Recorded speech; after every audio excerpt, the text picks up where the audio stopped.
if you've tested yourself in January and you don't test yourself until December when the race comes, this is the great example of you're just guessing, because you hope you can ride faster in December, but unless you've tested yourself a week out from the race, then you're still banking on the fact that you're riding at 200 watts, as our example we're using, from January. So you would go into the race riding, if you've trained really well, your new number should be 240, 250. So if you go into the race using 200 and you haven't tested yourself for that 8, 9, 10 months, then you're going to ride too slow for your ability. Sure, your numbers will say you're riding at 70 to 75% because you haven't upgraded your FTP.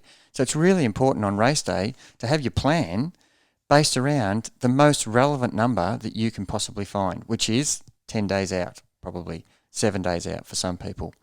So should I be doing an FTP test just before my race? You bet you should be doing that, so that you come into that race knowing exactly the number you're capable of. So hopefully I get to the race day and I know 250 watts because I've done this test outside, not on an ergo. This is really important. I've done this test outside, and we generally use a velodrome, or if you don't have a velodrome in your area, an out and back. Why does it have to be out and back and not one direction? Well, out and back means that you're testing the wind, because you might have a tailwind for one direction, and we're trying to test your power against your average speed so that we've got a really good race plan based on power and speed. They're the two key components. So out and back will give you headwind, tailwind, or crosswind, whatever it is. So that'll give you an accurate speed description. The velodrome is the best because it's 200 or 300 meters round, and the wind is only for 4 or 5 seconds each direction. So that will give us, say, 30 k's an hour in January is equal to 200 watts on the velodrome, and same as the out and back course.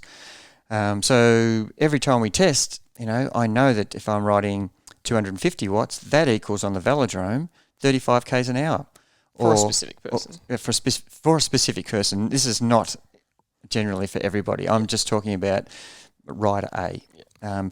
So rider B might have to ride, because he weighs 10 kilo heavier than rider A. His 30 k's an hour might be 300 watts, not 200, because he's heavier.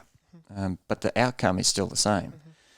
So we're trying to make sure that come race day, we know and understand what our 75% is for the Ironman on the race day. It should be our number that we're targeting is 250 watts. And if the average speed is correct and it's 35 k's an hour, we can predict what 35 k's an hour over 180 k is. And, it might be 5 hours 24. That's easy to work that out. So you can go into the race knowing 250 watts at 35 k's an hour, my time is around 5 hours 24. So it's like going into an exam with the cheat notes. And as long as you execute that on the day, knowing that information is going to give you the complete result within, and I've done this with almost every athlete that I coach, within 5 minutes either side. Things can happen. The wind can be worse. You're not going fast enough on the downhills. You're going too slow on the uphills, etc. But it is really close prediction. So it seems like an obvious question, but what is the disadvantage of not knowing the numbers like that? Because for some people, it can be overwhelming. Yeah. Unbelievably good question, because it brings up a whole range of things, such as at the start of the ride, I feel so good. Gerard told me to ride at 70, 75 of my FTP, but I feel great. And, 85% feels really easy. Say 250 watts is my target number for rider A, but 280 feels really easy. Why? Because you're fresh, you've tapered, you're ready for this event, you're motivated. It's a race. The adrenaline's flowing, and it feels fantastic. But the key to having a race plan is not to do that, because we know that you can only sustain this number for 5 hours 24. We've already trained to that actual time. So riding above the numbers is going to be sabotaging your race. So you should see most of the field riding past you if you're riding specifically to your race plan. So you want to be in a bubble. You want to be letting people zoom past you because, take all their numbers down because you'll see them in 4-5 hours time. And that'll be such a great feeling when they're falling apart because they've ridden too hard and they're riding by feel without having specific data to race to. And you're just consistently riding the same pace the whole way through. And because it's a race, you want to get better at the end.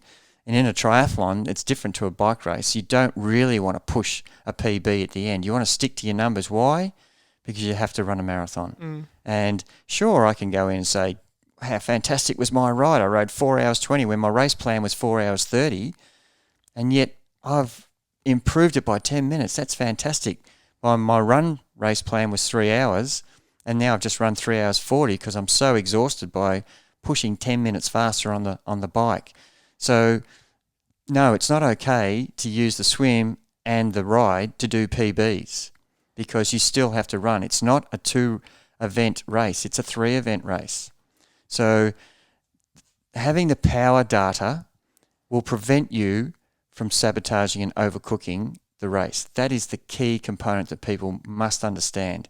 And that is the reason why we have that information, to stop you from riding too fast. Because if you ride by feel, you'll absolutely ride faster because you feel great, as we spoke about before. Yeah. So as always, it applies no matter what the distance, because even if it's a sprint or an Olympic, if you're feeling fresh at the start and you push 350 watts because you feel good when your target should be 300 watts, your last 5 or 10 minutes or 15 minutes, you're going to blow up and you'll probably lose more time. Yep, and that's a really great point. And like I've always said to all the athletes I coach, it doesn't matter whether you're doing a 5 by 5 minute effort training session and in the first 5-minute interval, you're supposed to ride at 250 watts and you do the first one because you feel great at 300. Guess what's going to happen to the next 5 intervals? They're going to progressively be worse. If you're doing an FTP test and you start with an ambition and your last FTP test was 250 watts, I want to ride 280. So you start off at 280. Guess what? You're not going to improve 30 watts in the first 5 minutes and then be able to sustain that for the rest of the 20 minutes. It's no different in an Ironman. Don't start off 20 or 30 watts higher than you're capable of for 5 hours. So it doesn't matter whether it's a 5-minute interval, a 20-minute interval, or a 5-hour interval. You still have to have the same plan, which is ride to the number and try to ride better as you go. So to finish off with, tell me why, if you were trying to convince a triathlete, why they have to have a race plan, because they just want to ride by feel. We've spoken about the disadvantages, but why would you say to them, what is the biggest benefit of doing this? Why should you follow a specific race plan? I suppose the obvious thing is because you can predict the outcome and you can base your whole day around, yes, I'm going to swim 1 hour, I'm going to ride 5:24, and according to my training, I should be able to run 3 hours. They're the plans I've got in place.